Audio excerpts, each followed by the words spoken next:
ప్రపంచంలో ఈ షాడన్ ఫ్రాడా ఇది చాలా రోగం అనమాట. కొత్త రోగం. అంటే చూడంగానే అయ్యో! అలా జరిగిందా? ఎవరైనా చనిపోయినా అయ్యో! అని బాధ లేకుండా ఆ! చనిపోయాడులే. ఇవి చాలా దారుణంగా అయిపోయినాయనమాట ప్రపంచవ్యాప్తంగా. ఈవెన్ ముఖ్యంగా మన తెలుగు కుటుంబాల్లో కూడా పక్కోడికి నష్టం కలిగితే చూసి ఆనందపడటం ఎక్కువైపోయింది.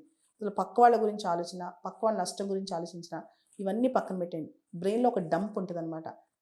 మనిషి బ్రెయిన్ ఎంత ప్యూర్‌గా, ఎంత క్లీన్‌గా, ఎంత పర్ఫెక్ట్‌గా ఉంటే అంత హ్యాపీగా, అంత పీస్‌ఫుల్‌గా మనం ఉండగలం. అలా కాకుండా అందరి గురించి, అందరి జీవితాలు మనం జీవించేసి, అందరి జీవితంలో ఏం జరుగుతుందో తెలుసుకుంటూ, అందరి జీవితాల నష్టం గురించి ఆలోచించి, అందరి జీవితాల్లో పొడుస్తూ అంటే వాళ్ళ జీవితంలో వాళ్ళు చేసిన పాత తప్పులు గానీ, వాళ్ళ జీవితంలో జరిగిన వీక్‌నెసెస్ సంబంధించి పొడుస్తూ లేదా వాళ్ళ జీవితంలో ఉన్న నెగెటివ్ షేడ్స్ ఎతుక్కుంటూ మనం చూస్తుంటాం యూట్యూబ్ వీడియోస్‌లో గూడా చాలా సందర్భాల్లో వాళ్ళ జీవితంలో తెలియని షాకింగ్ నిజాలు, వాళ్ళకి సంబంధించిన నెగెటివ్ షేడ్స్ ఇలా విపరీతంగా రాస్తా ఉంటారనమాట. దీనివల్ల వచ్చే లాభం ఏంటి? దీనివల్ల మనం సమాజానికి కానీ, మనకు మనం ఏం చెప్పుకుంటున్నాం ముందు సమాజం పక్కన పెట్టేయండి.